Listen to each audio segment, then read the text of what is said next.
I would like to thank Josh Getzoff coming on today's edition of the Pagcast. He is the Penguins radio play-by-play and TV host. Josh, thank you again for coming on. Before we get to the interview, how are you doing today? Thanks for having me, Michael. Yeah, great to join you. Doing well, just trying to stay busy as best we can, and I'm sure you're in the same boat with everything going on, but enjoying trying to stay busy. It's like an activity in and of itself. So this is a good way to do that. So getting into the interview, who influenced you to get into sports journalism? It's something I've always wanted to do. I played hockey, I'm sure much like yourself and many other people growing up. It was always a goal of mine to play professionally. I realized at a pretty young age it probably wasn't going to happen for me. So I started to get into broadcasting, and I grew up in Philadelphia. So there were actually, yeah, I know it's quite a transition coming to Pittsburgh. People are over that now.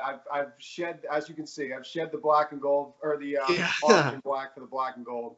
Um, but so I grew up in Philadelphia. My idol was Harry Callis. Growing up, he's since passed away, but he was the play-by-play voice for the Phillies in baseball. He did a lot of MLB films, NFL films, voiceovers. Just had this unbelievable low voice that worked so well with play-by-play that I really enjoyed listening to him call a game. And then, actually, I tell a lot of people this story that the guy who I call games with here, who I share the duties with on play-by-play, Mike Lang, who's in the Hockey Hall of Fame. When I was younger, I used to listen to the radio a lot when I would go to sleep. And for some reason in Philadelphia, we were able to get the signal for Penguins broadcast, even though it was the other side of the state. So I actually listened to Mike a lot. And I was very familiar with who he was and how well he called a game. And I enjoyed listening to him, too. And I've told that to a lot of people here, that even though I was over there, I still had my eyes and ears over here, too. So, those are definitely two guys that have had pretty big influence on me.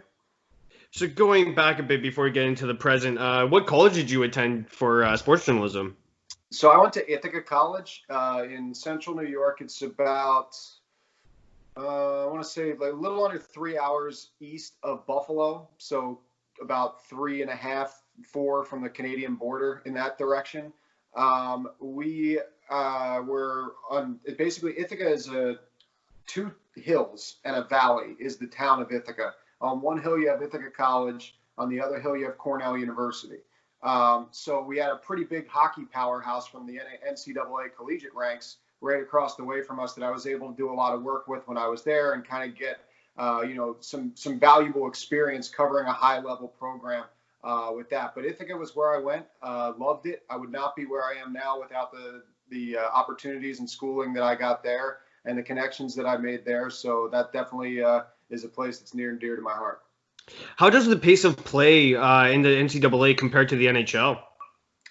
I think right now, and granted, I graduated school in 2011, so the names that we know now that we link to the NHL and NCAA over the last handful of years, like the Jack Eichels, the Johnny Gaudreaus, Cale Makars, those kind of players, were still a few years away from playing in the college game when I graduated. But what I remember about it was a lot more physical. Skill was there. Speed was not as much, but now I think when you look at it, I don't know there's obviously a significant difference as far as the depth, but some of these high-end college players, as we've seen, that have come into the NHL, at 19, 20 years old, and Cale Makar's spot steps into a role before he's even 20, and you can already tell this guy's going to be an absolute stud. Quinn Hughes, another guy with Vancouver, obviously playing in Michigan. So I think that when you look at rosters now in the NCAA, the top 4 or 5 players probably are NHL caliber players. Whereas when I was in school, I think you'd have maybe your 1 or 2, and some teams have the odd third guy that maybe could be a fringe player in the NHL. But now some of these powerhouse programs, they really have a handful of guys that probably can step up to the next level and have a lot of success doing so. Lots of people have been watching, Tiger King, among other hit TV shows. Outer Banks is a new hit TV show. What have you been doing during this quarantine? So I did watch Tiger King. I definitely misinterpreted how long we were going to be quarantined for. I think my wife and I finished Tiger King in 4 days. And we were like, okay, that was awesome. That was hilarious. But Like, What do we do now? What do we do now? So we watched that. We watched All American. I don't know if you've come across that yet on Netflix.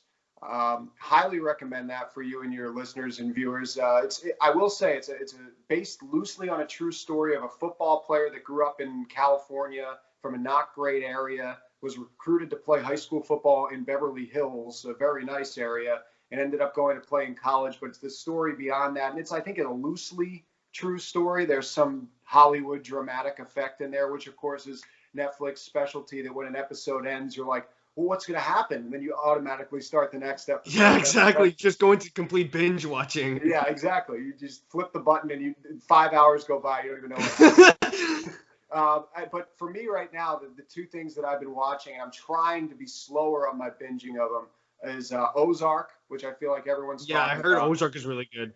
Yeah, I just finished the first season last week, and it's really intense, but it's so good. It's so well done. Jason Bateman's phenomenal in it. And then The Last Dance on ESPN. Oh yeah, yeah. I have one more episode left in that. And I grew up, in the 90s. I grew up with Michael Jordan, obviously being a guy that everyone looked up to. In Philadelphia, Allen Iverson was similar, not from the sense of being the mega superstar worldwide that Jordan was, but as far as being the best player in the league at the time of his heyday. So I had that kind of reflection, and it's been weird to look back on that and remember, man, just how good he was and how, inspiring of a mindset he has. It's been cool to kind of watch that, reflect, and when all this ends, try to put that kind of a mindset into work and preparation moving forward. Now, on your Instagram, you've been doing this hockey corn talk that I've been seeing. You bring in guests in the hockey industry and you just talk, hockey. Like, how did that idea come about? So I've always wanted to do something like that, like how you're doing right now. I've always wanted to have a podcast, and it's just been a matter of our schedule. It just doesn't lend for me to be able to do all those, you know how it works, to track down the guests, to get everything scheduled, coordinated time-wise. I mean, we had to work through a couple different times to get this one set up. But, and I know you've been doing a great job with this because I've watched some of the interviews that you've done. You've been able to get a ton of people. It's really impressive. And I give you a lot of credit for that. But that's been the main thinking for me too, is that I wanted to do something along those lines. I think podcasts can be many different kinds of looks nowadays. You don't have to have just strictly the audio component, as we've seen. Spittin' Chicklets does. Yeah, I listened to that. Yeah, and they do the audio. Sure, you can put that on while you're in the car. You can put that on in your headphones while you're doing work around the house, whatever. But they also post on Twitter the video component to them talking. They put some stuff up so you can see it. So I just think there's so many different ways to have those kind of conversations and get people excited and engage people that, to me, I felt like, I'm still kind of a newbie when it comes to Instagram. This is my first year using Instagram. So I tried to dive into it head first with all the content I could put out from this past season. And then obviously, like anyone else, was not anticipating us pausing 3/4 of the way through, but was able to, put our radio clips up from games and stuff like that and engage the fans. And then I thought, how can I keep myself relevant during this pause? That was one way. I've been fortunate enough to come across a lot of great people and very friendly and giving and generous people in the hockey industry, which I think is pretty much par for the course, as I'm sure you can attest to as well. Most people in this sport are just good people that want to help and want to, talk hockey. So that's kind of how I pitched it to all of my guests. I had the opportunity with a few of them to actually work with them in the case of, a guy like Mike Rupp, a guy like Colby Armstrong, that I do stuff with our Penguins broadcast. So I'm friendly with them to begin with on a more personal basis, aside from just work. And I think that stuff's been a lot of fun. And I'm this week not having one, but next week we'll be back into it. I appreciate your comments about watching my podcast. I shouldn't go without notice. NASCAR ratings have skyrocketed since it's come back. Have you ever watched it? So my first job out of school, I worked in Elmira, New York, which is not far from Ithaca. And they used to have an ECHL team there, the Elmira Jackals. I think they're now in the Federal League. But they're about 25 minutes away from Watkins Glen International, which is one of the sites for NASCAR. And before I got that job, I had watched a grand total of 0 seconds NASCAR. And And then I got that job. And then I covered a few of those Watkins Glen races.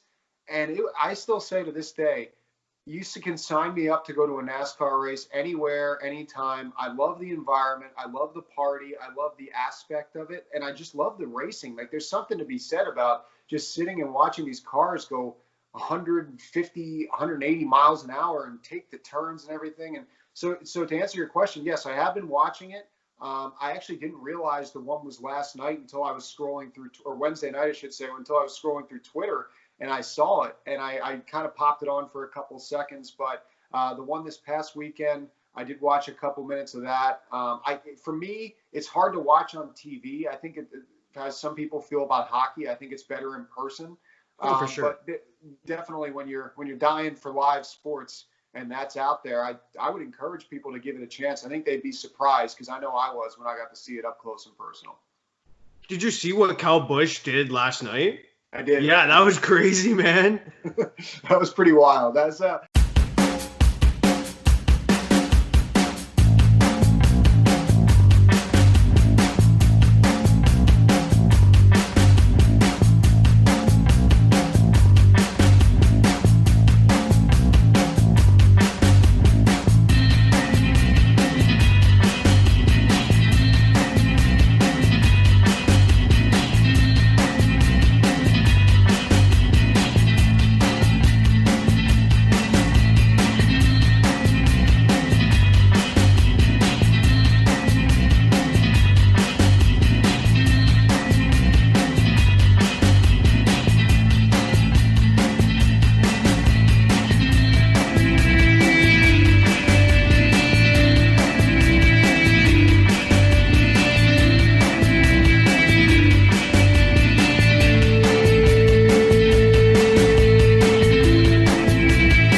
Kyle Busch, I want to say it was the second or third year as a Watkins Glen, he won. Okay. Obviously, as you know, I'm sure from watching the sport, and I learned from covering it, kind of a villain. Oh, yeah.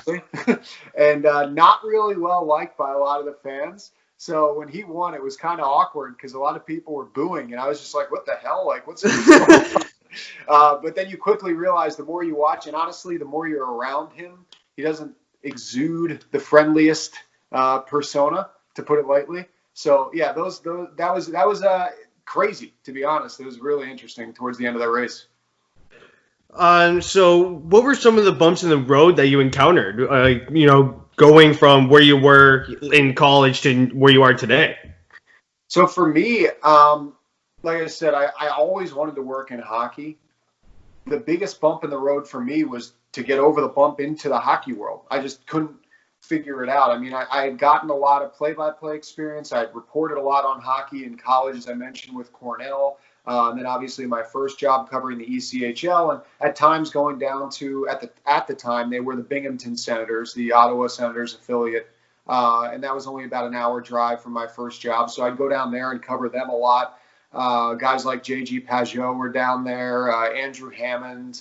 I'm trying to think of some of the other names that were on that team at that time. Guys like that, guys that we now know and that have made their mark in the NHL.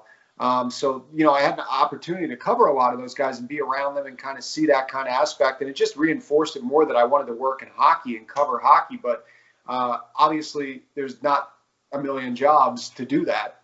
So what I kept doing was working in television, because that is my passion of broadcasting and telling stories and stuff of that nature.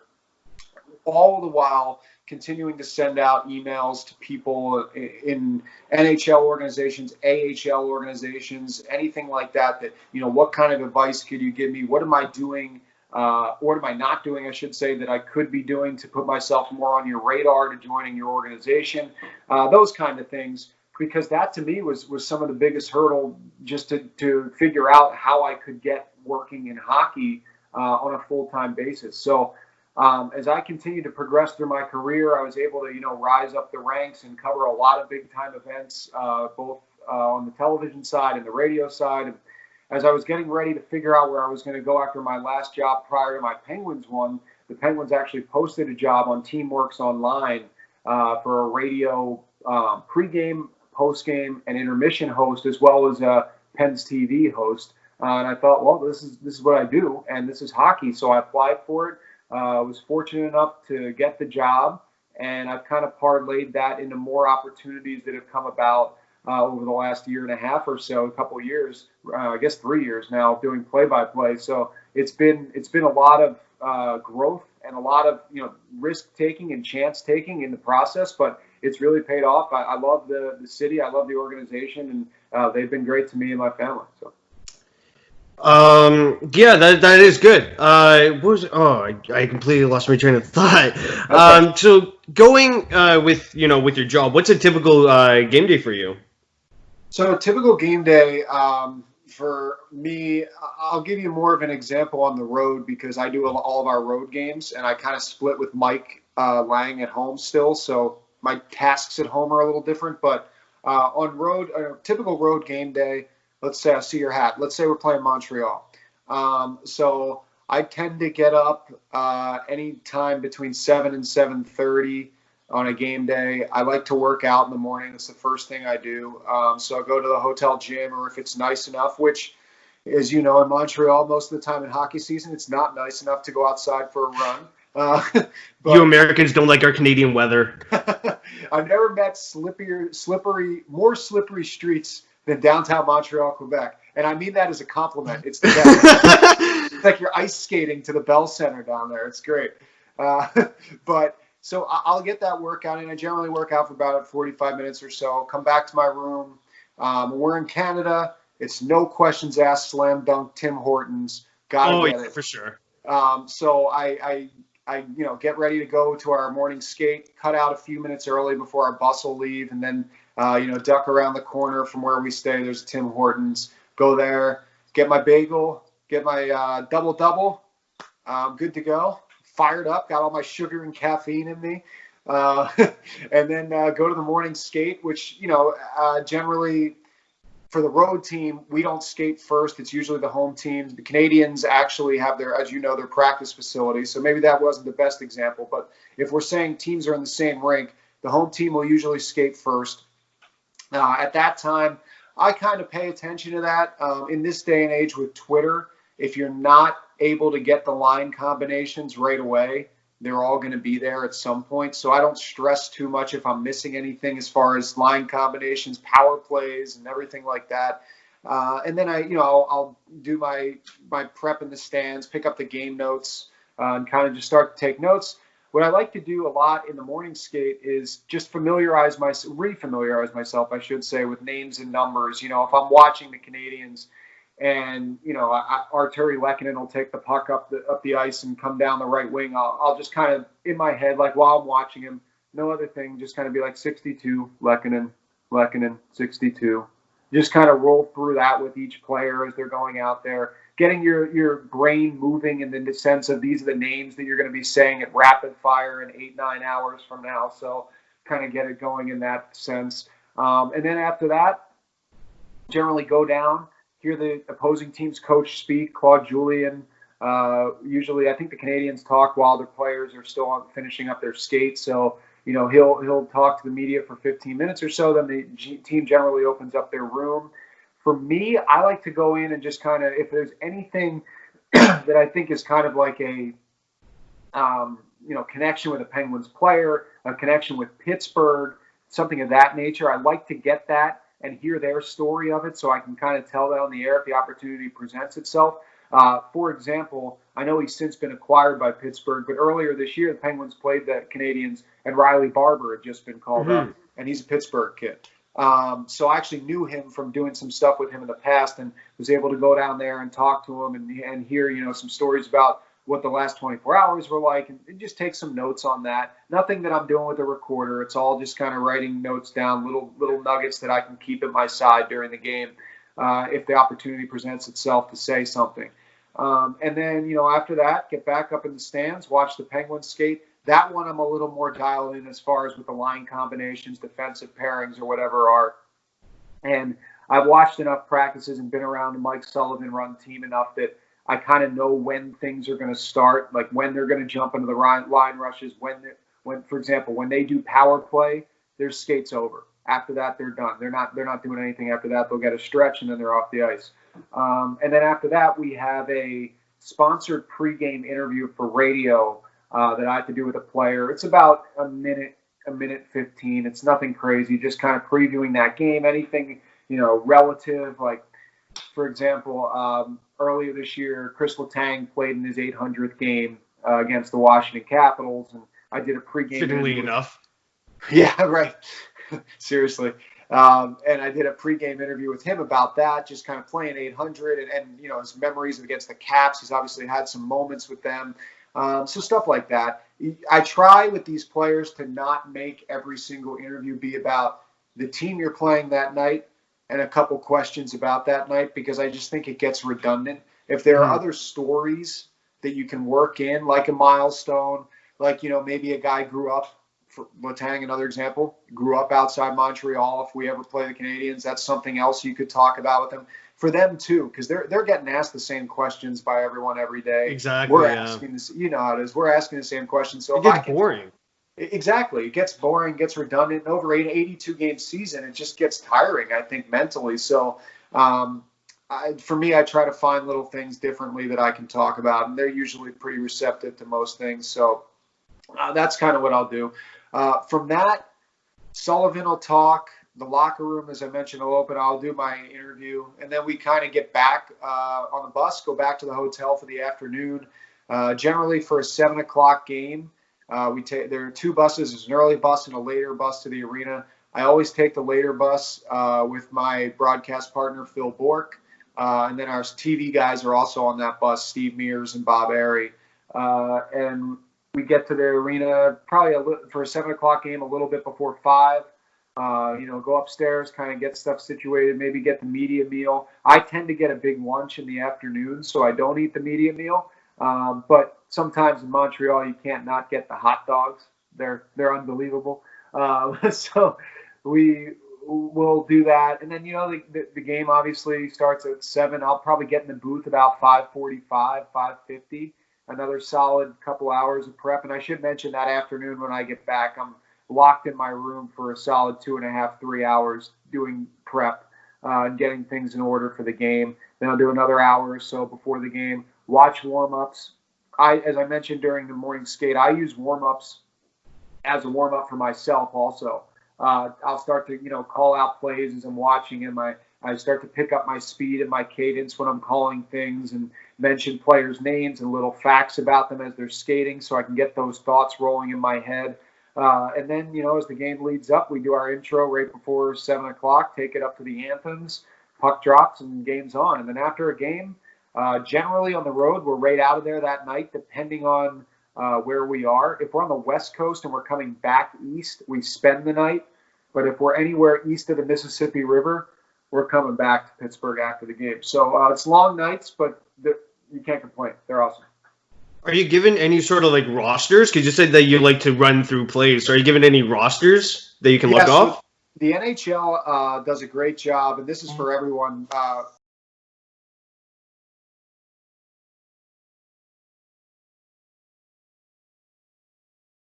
Okay. The NHL is, they've been really good about giving beat reporters, broadcasters, anyone a full-on roster sheet, game notes, all these kind of things that you could have at your disposal on top of what you might research on your own and whatnot. So I think it's just been extremely helpful to have that every single game. But then obviously I take that as kind of a template and as kind of a starting point, and I add my other notes that I congregate throughout the day, stuff that I find on just researching things, stuff that other players will tell me on their own, to what I already have as far as my notes are concerned. So, yeah, those are kind of the building blocks, and then you just build out, so to speak, from there. And to go along with your practice, do you ever mute NHL highlights and just go over it, by yourself? All the time, Michael. Yeah, all the time. I think my wife thinks I'm insane with how much I actually do that. So that's kind of how I stay fresh when I'm not calling. And there will be times I've caught myself here. I have a dog, and I walk my dog a lot more than I usually do during this quarantine, obviously. And I will just be walking and envisioning plays and talking out loud, and I'll catch myself. And I'm like, people are probably like, this guy Is insane. is out of his mind. And I'm like, these people aren't social distancing from me. They're just afraid of me. They're terrified of who I'm talking to. So that's kind of what, that's what I've been doing a lot of to try to stay sharp, because I believe, play-by-play, any kind of broadcasting, really, the only way you get better is with reps. And there are no reps to be had right now for anybody.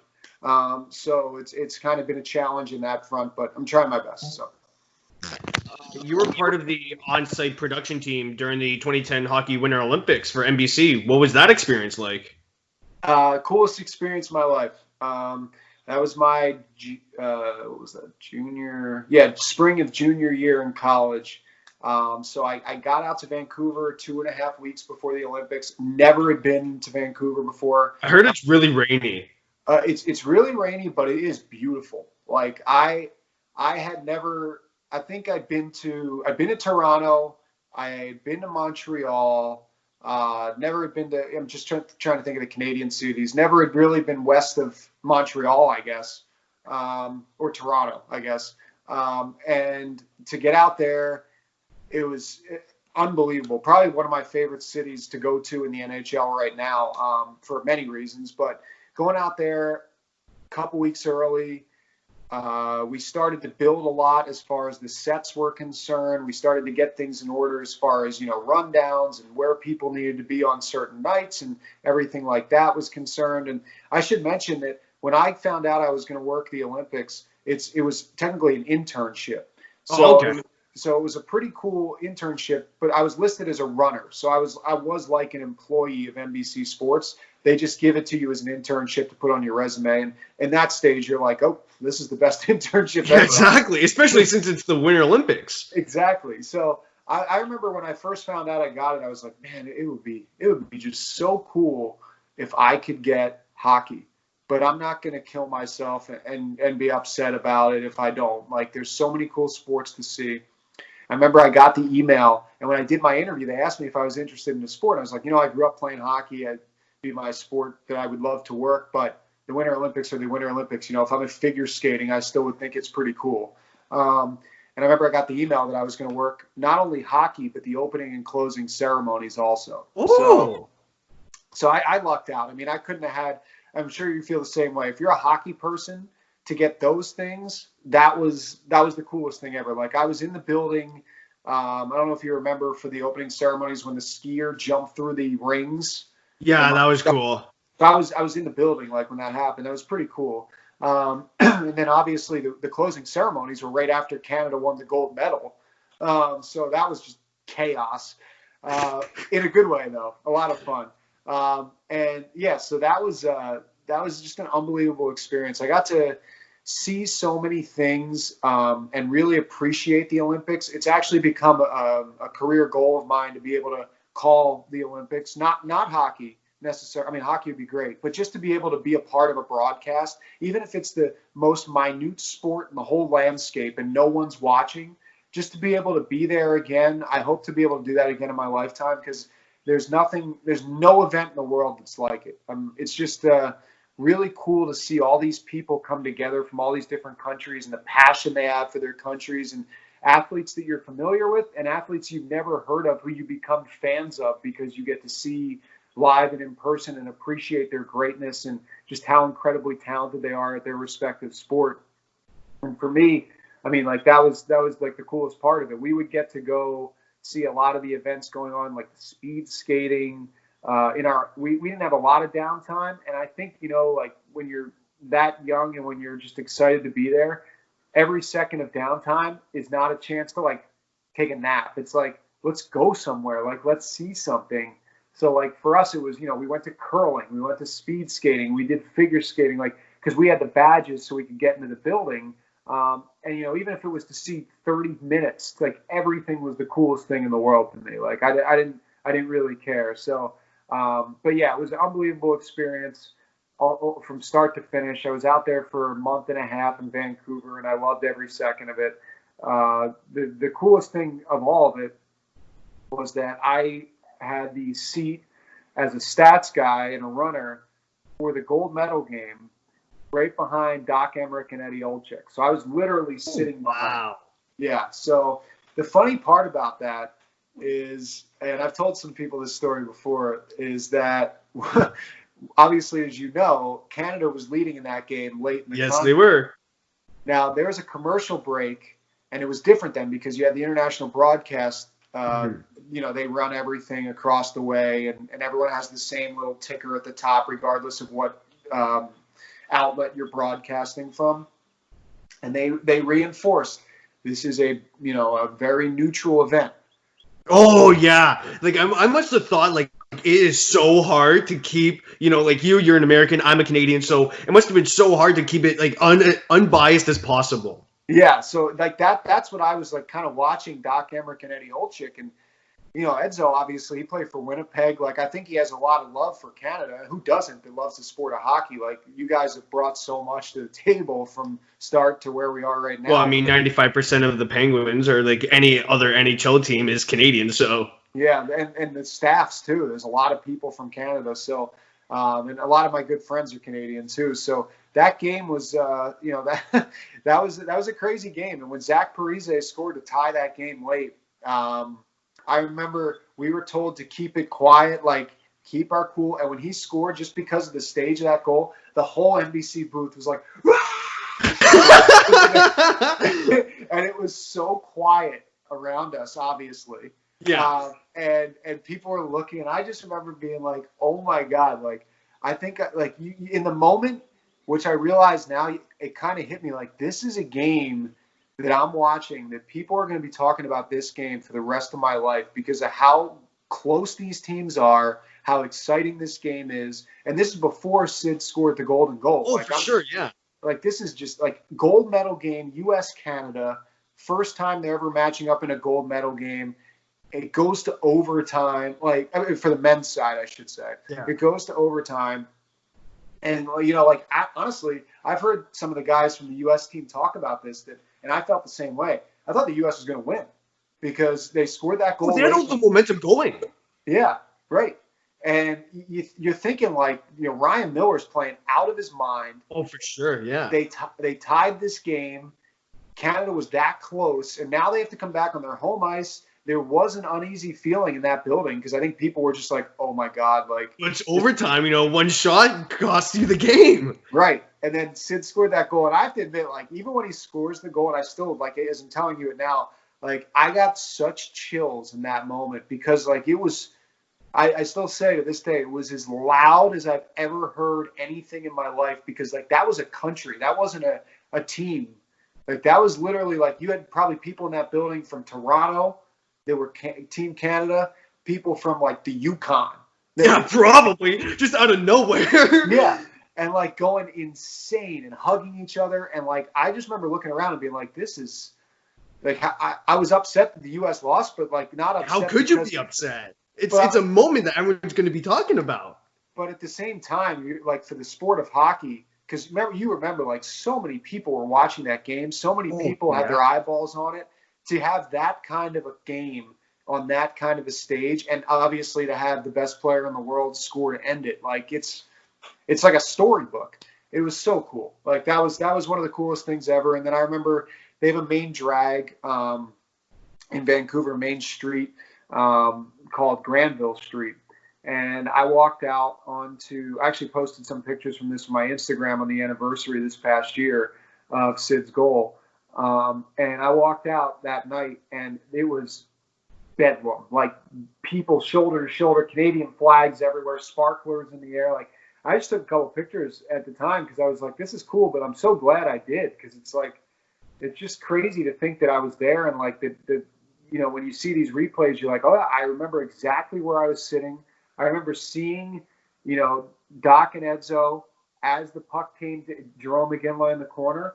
And then as the puck came to Sid, the people in front of us stood up because he scored, and you couldn't see anything. It was just chaos, but it was so cool. Like, it was awesome. How loud was Sidney Crosby's cheer for Iggy to pass him the puck? Because I caught TV mics. You could hear it on television. Yeah. Oh, yeah. Iggy. Yeah. I will say that's something that he's continued to do. He's got that little yip when he wants the puck, and I think guys know who's asking for it, and they make sure to get it to him because he generally doesn't make the mistake. But that was loud. You could hear it. And I think in the moment in the arena, you don't know what that is. But when you watch it back now, you're like, oh, yeah, like you hear it loud and clear. Did Crosby ever boast to you about his gold medal? Like, do you guys ever had jokes about that or no? No, Sid is for as big of a star as he is and the responsibilities that he has every single day, he is the most down-to-earth guy. He's the most gracious guy, and he's honestly just such a normal person that just so happens to be so driven and so skilled and so talented and so successful that he's got a great combination of attributes there. But he is not that kind of a guy at all. He's just so hyper competitive that, I'm sure he would, if you asked him about it, he might laugh it off. But if he gets the chance, and so many of these other guys get the chance in 2022, they're going to want that too. Like they're not going to be thinking about 2010 anymore. So he's just a hyper competitive guy, and obviously his success speaks to his mindset. Did you like having the 2018 Olympics without NHL players? So, no. Yeah, I don't think anyone did, to be honest. Yeah, it kind of lost its luster, I think, for a lot of people, right? Like that's so fun to watch. Like that's why the World Cup of Hockey was so awesome with that little change up. But one of the kids I actually grew up with and played hockey with was on Team USA as a result of that, and scored the first goal for Team USA in the Olympics that year. Wow. Brian O'Neill, who played in the AHL. I think he was the AHL MVP one year, actually. And I played Pee Wee with him. And we were line mates for one game, and I scored 2 goals, not because of anything I did, mainly because of everything he did. But he was that was cool for me to be like, hey, wow, this is a guy I played with that's wearing the USA sweater and just scored in the Olympics. Like that's awesome. But yeah, when you look back on it, it's too bad because it's such a great opportunity for people in Asia in that sense, and being in where was it? In, Pyeongchang, yeah. Being there, it's such an opportunity for these people that don't get to see hockey at that level. Like they may have hockey in Korea, but to see some of these unbelievably talented all-world athletes go toe-to-toe, not to take anything away from the guys that were there. They're a hell of a lot better than any of us are. But, that's just such a great experience, and it's too bad because it would have been really cool. Yeah, for sure. And how badly, final question for the Olympic talk, how badly do you want the NHL to return to the Olympics? I know that there's a lot of, especially with the games, I think the 2022 Olympics are also out in China, if I'm not mistaken. So I think that there's a lot of obstacles when it's like that, just with the time change, with breaking up the season schedule. And who knows now with how things are looking with this play stoppage, that could trickle into the next couple seasons as far as the calendar is concerned. So would I like to see it? Absolutely. Do I think it's the best possible product? 100%. I don't know if it's possible with what's going on right now that it's a guaranteed thing, but I think everyone kind of saw how things played out in 2022, the NHL and the players. And I think maybe most people think that if you look at it with glass half full approach in 2022, there's an opportunity that things could potentially be a little different. How breathtaking is it to call a game when Crosby's up against McDavid? Basically the second coming of him. You better bring your oxygen tank because it's warp speed. Those two have played some of the most fun games that I've ever called. I've been Penguins Oilers because those games. There's just, obviously you talk about Crosby McDavid, and I always say Malkin, you got Draisaitl, These guys are just unbelievable. I think Draisaitl, I'm such a fan of his. And he's such a good player. He's such an elite passer as well. The vision on him is insane. Yeah, and I think when Connor missed all that time and you saw how well he performed and the Oilers didn't slip, you're like, okay, like this guy, in a way, like Malkin. He's not just like a compliment. Like, he is a star. He is a superstar. And, I love that matchup. I just think it's a lot of fun from the perspective of calling the game. Connor gets up for it. Sid will never say he does, but he does. And I remember, I think it was last season, they played in Edmonton. Penguins won 6-5 in overtime. That was the game where Sid put the puck through Ryan Strom's legs and beat Cam Talbot. To this day, I remember calling that. When that goal went in, I almost fell out of my chair saying scores. Like, it was one of the most ridiculous things. Like, just you talk about, like, just the brilliance. It's just the ability to possess the puck and work his edges that late in the game after going into overtime and having a guy draped on your back. Like, it's just unbelievable. And then Connor, obviously, I've talked to Mike Sullivan about this, and he said this publicly a few times that, I mean, we've never seen a guy that can move like him. Oh, for sure. You've never seen a guy like that, and you've never seen a guy that can move like that with the puck on his stick, too. Mm-hmm. The only other guy, and I think this is it in the league for me, it's 1A and 1B here, that can skate that fast and look that in control of the puck. Connor McDavid's 1A. I think Nathan McKinnon is 1B. And Johnny Gaudreau is up there, too. Johnny's a little bit more like a water bug when he gets going. But those two, McKinnon's like a gazelle. I guess more like a thoroughbred, and McDavid's like a gazelle. When they get going, like it's so fun to watch. Like it's beautiful. Like it's just such nice hockey, and they put such a performance on. I love it. I mean, I love it. We only obviously get to see Colorado and Edmonton a couple times a year, but I really look forward to those games. I circle those games. To be able to see those guys live, as I'm sure many people do, and have the opportunity to call their names. And I don't take that for granted. Like, those are some of the most fun games to call. I would be lying if I said otherwise. When something exciting happens, how do you think of the line that you're going to use? I don't know. That's a good question. I've never really been one for like a shtick or anything like that. Like, Mike Lang has made himself famous with his Langisms, and he has a lot of these lines after goals are scored. But he's been doing this since the early 70s. So, like, people who know about that and know about him, like, that's him. And I kind of made a vow when I came here that I didn't want people to think that I was trying to be like him. And quite honestly, it almost makes me a little uncomfortable to do stuff like that. And that's no knock on him or anyone else that does it. I feel like my natural reaction is whatever I give you. And sometimes that's, a really long-winded thing. Sometimes that's 2 words of just like I don't even know what else to say. That's unbelievable. Like, for example, the game last year, Jared McCann with the Penguins scored a shorthanded goal against Dallas. The backhander. If you look it up on YouTube, it's a beautiful goal. Teddy Bluger gets him a puck in the neutral zone. He comes to the right circle, and there's a star that was like coming up to converge on him, and he just kind of took the puck, curled on the backhand, and just whipped it.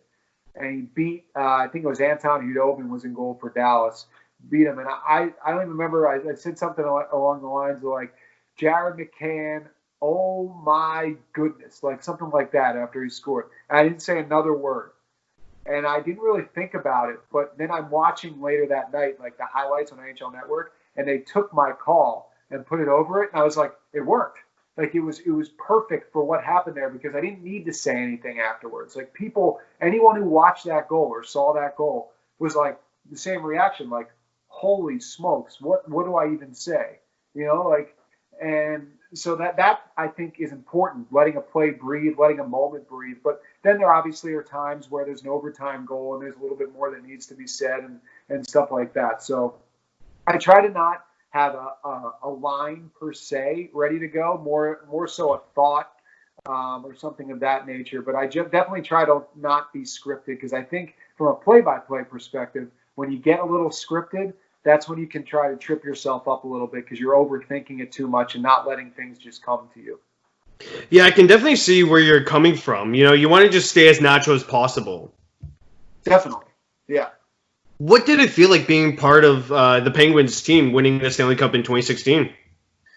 Oh, it was a whirlwind. It was, as you mentioned, it was my first year, and I came on board, and basically, you meet the players. It's kind of a whirlwind.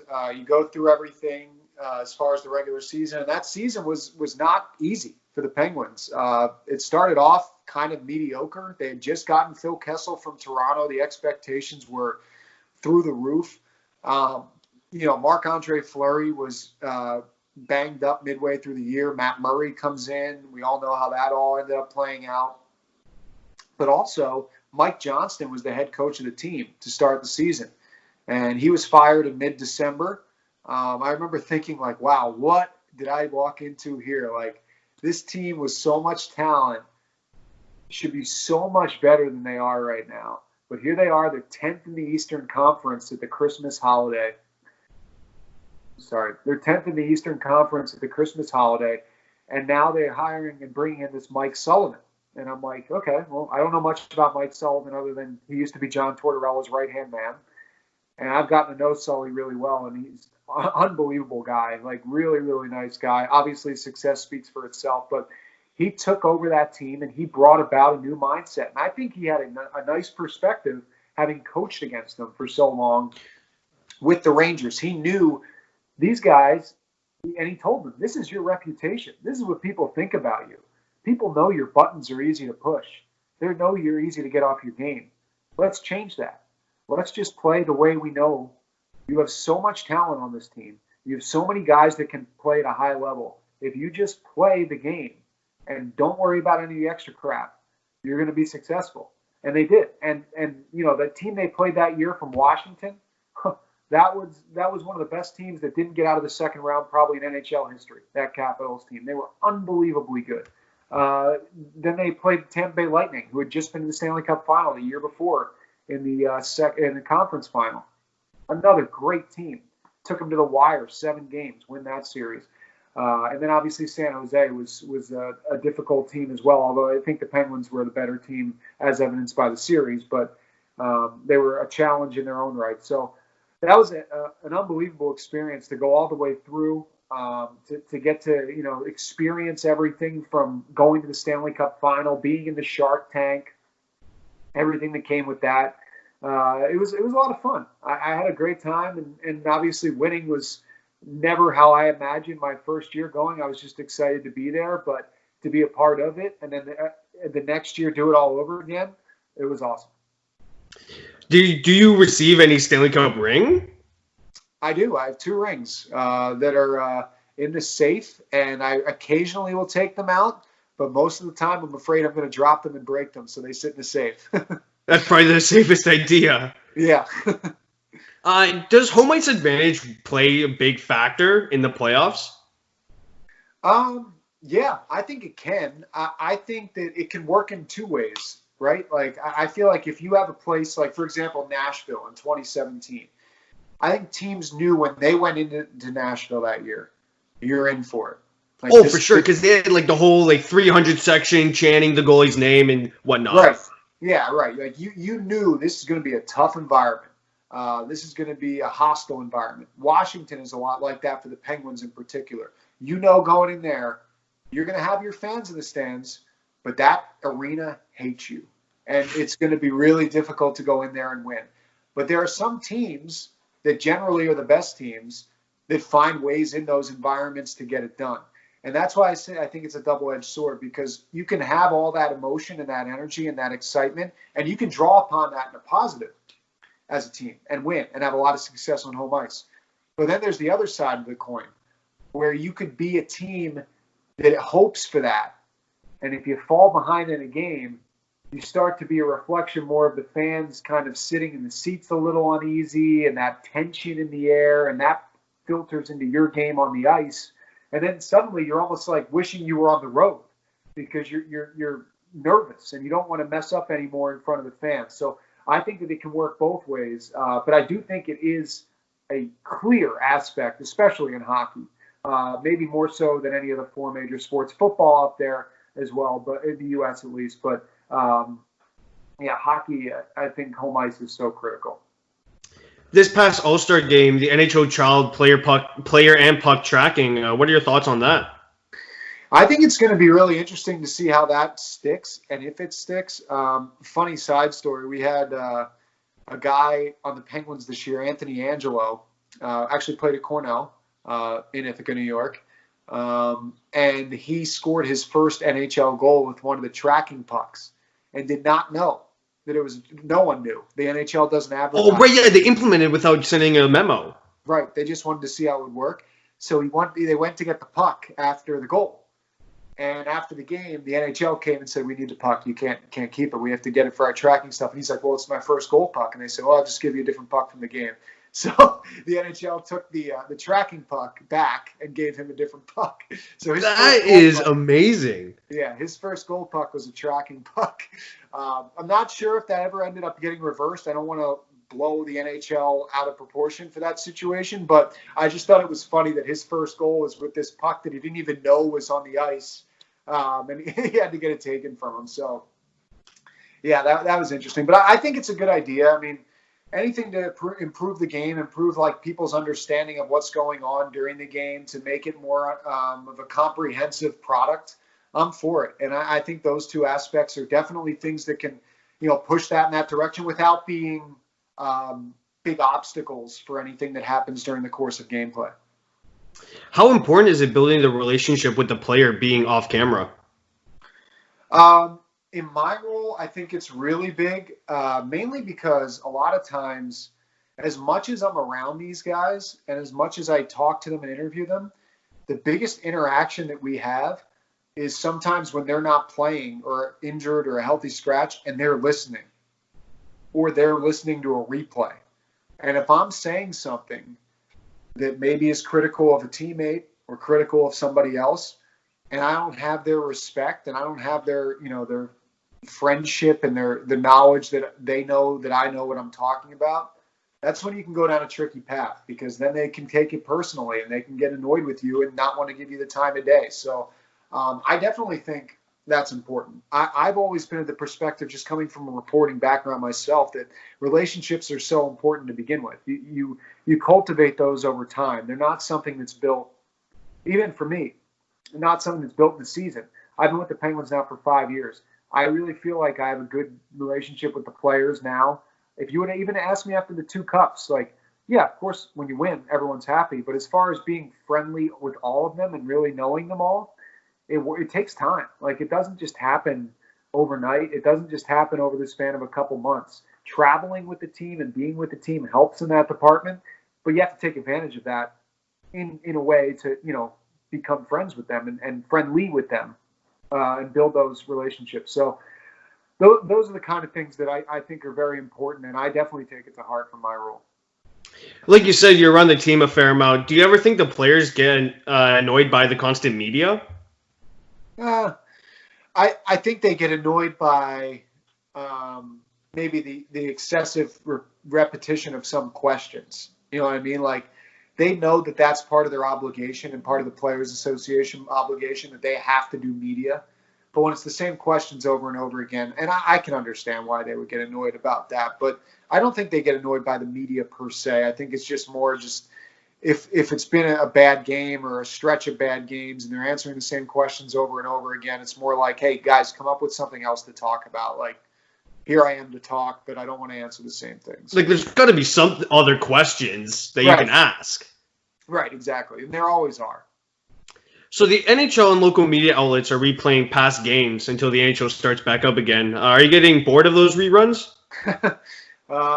Yes. Yeah, I think me and everyone else, right? I'm sure yourself included. It's good. It's great to look back. It's great to see these games and be like, oh yeah, like I was saying with the gold medal game, I was there. That's cool to remember that. But that's the kind of stuff that, is fun every once in a while, not every night to get back to it. I understand why it's happening, and it makes sense. It's good that they're having something to put on the air and, keep people occupied and keep people, into the game. But it definitely is missing as far as the live sports. Hockey, from a personal standpoint, is missing the most. And I have to hope that maybe things will change in the near future. But yeah, it was fun in the beginning. It still is cool to look at these games, but it's definitely okay, This is a lot of the past. Like, let's get to the present. And like with the technology we have today, it's one Google search to find the result. Exactly right. Yeah. Oh, sorry. You go ahead. No, I was going to say on YouTube too. Everything's on YouTube. Oh yeah, for sure. With the NHL, currently they're proposing a 2014 playoff format. Are you enjoying that proposal? Yeah, I actually have thought a lot about this over the last couple of days because, for our perspective, it'd be interesting where the Penguins would slot. Excuse me, but I think that it'd be kind of fun. It's just unique, Like, I think everyone needs to realize that this is all new. No one's ever done this before. Like, as far as a sports league pausing and coming back, like, this isn't a lockout. This isn't anything like that. This is something that no one saw coming and has had to adapt to on the fly. So 24 teams, to me, like, that's unique. That's fun. That's something that really opens up the field. And no one's at an advantage because no one's played. No one's exactly. Everyone's starting from ground zero. Yeah. So, like, I think it's cool. Like, I'd be interested to see it. I want it to come back. So for me, it's like anything would be cool. But to me, that idea sounds very tempting and very exciting. So, as you can tell, I'm a Habs fan. With the 2014 proposal, the Penguins would go up against the Habs. Does that make you nervous at all? Because there have been some Eastern Conference teams saying they would be nervous to go up against Price. That's why, right? Like, that's what would make you the most scared in that matchup is because we've seen, especially if I think they've been saying it would be a best of 5. So if it's a short series and he's on his game, which, let's be honest, he's a pretty primetime goaltender, so you would expect him to be pretty on his game in that kind of situation. He would give the Canadiens a chance. I think when you're looking at the rosters, like, it's pretty one-sided. But for sure, yeah. But a good goaltender changes everything. And, I mean, the Canadiens did it to the Penguins in, 2011 when Jaromir Halak was unbelievable in that series against Pittsburgh. So I think that, that's definitely something that would give some people some pause. But I think in the grand scheme of things, everyone would, like, from my perspective, I'm just be excited if we can get it back and get going. Like, that's what I'm hoping for. If it's the Canadiens, then the Penguins in the first round, great. I almost wish we could play it regularly, like, so we could go to the Bell Center for a playoff game. Those are the best. But it doesn't sound like that's going to be the situation. So it'll be interesting, but it'll be fun. Like, as you mentioned, that everyone's on the same playing field, and that'll help to decide a worthy champion, I think. What's your preparation for the Hub City idea? You mean like as far as multiple cities or? Well, just like ideas, because like Vegas has been thrown out there, Edmonton, among other cities. Yeah, it's hard to comment, like, because I just don't know enough about where each city stands with the coronavirus. Yeah. And everything with that. I guess from like a perspective of what works best, I think that the ideal situation would be to find a rink that has a practice rink connected to it. That's an NHL rink, or at least one rink connected to it. Some of these rinks have 2. So you could have multiple games throughout the course of a day in the same building, and kind of, limit exposure, but also maximize the exposure of the game at the time. So, Edmonton is a building like that has a practice facility. Columbus is a building like that has a practice facility. Detroit is like that has a practice facility. So there are a handful in the league that work in that sense. I just don't know where those cities stand with the health departments as far as making things happen. But if I had to guess, it's going to – sorry, I have a low battery. If I had to guess, it's going to be something that will work in that sense. So with Buffalo, right, they have the Harbor Center and the Key Bank. So would that be another idea that you're looking for to add on? Buffalo would check that box also. And I think they have 2 rinks, if I'm not mistaken, because we do our prospect challenge up there for the Penguins. They have the 2 rinks in the practice facility, and then obviously Key Bank Center. So, that would be that'd probably be an ideal one with 3 rinks at your disposal, because then you could conceivably have 3 games going on at once. Like that would be awesome. I think that would be what the NHL is looking for. Would you rather? Well, talking on the playoffs, would you rather go back to the conference-based seeding 1 through 8? Oh, man, that's a tough question, because I feel like a lot of people in my boat who have dealt with that Penguins-Capitals second-round matchup a lot recently have felt that that's been the Eastern Conference Final every time. Oh, yeah, for sure. Yeah. So I think you could also make the argument, though, that, had this year gone to the postseason normally, and say you had Tampa and Boston facing off, that's probably the Eastern Conference Final. So I don't know. I've always liked the 1 through 8. I totally understand what the NHL is going for with the Metro, the Atlantic, the Central, and the Pacific bracketed divisions kind of thing. But for me personally, I've always liked 1 through 8. I think it gives you the most reward for your best team facing your worst team, and so and so top to bottom. So I think those are the big things that they would stay the same. For me, I like that 1 through 8. I don't think it's going to change anytime soon, though. With the Penguins facing off against the Capitals so much, do you have any relationship with the Capitals broadcasters? Oh, yeah. I have relationships with all the guys in the league. I will say, like, as I said earlier, I have yet to meet a person in the hockey world that's not friendly, not gracious, even though the teams are rivals, and the broadcasters can give it to each other from time to time. They're great guys. Washington, Johnny Walton's their radio play-by-play guy. Joe Beninati's their TV guy. Great people. As you said, we're around them a lot. Ditto for the New York Islanders. We played them in the playoffs last year. Chris King, Greg Picker from their radio side. Brendan Burke, another Ithaca College guy. He and I are friendly. So I think that, when you're on the road as much as we all are, and you kind of go to the same places and you see the same things, you have a lot in common. There's a lot of talking points away from the hockey world. So you become very friendly with these guys. And despite, sorry about that. That's right. Despite the teams they work for, they're good people. And I feel like they'd say the same about me. And we enjoy working with each other and, getting to see each other throughout the course of the season. When the Capitals defeated the Penguins in 2018, did you get a sense that it was going to be Ovi's year? Yeah, I did. Because they were – the interesting thing to me is I think that Capitals team of the 3 that beat the Penguins was the worst. I just think that the Penguins were the most tired at that point. And I'm not making excuses, just more like – the teams, if you remember, those 16 and 17 Capitals teams, they were unreal. Like, they were so good. They won the President's Trophy. Like, they were far and away the best team in the NHL. And the Penguins just had their number. And then that year, the Penguins had gone back-to-back. I think they were a little fatigued. They played the Flyers in the first round in a real punishing physical series. And it took a toll on them, I think, a little bit. And the Capitals, give them credit, they took advantage. And they were able to beat the Lightning in 7 games the next series, and then obviously beat Vegas, who I think a lot of people maybe thought was going to cap off the Cinderella run and win the Stanley Cup.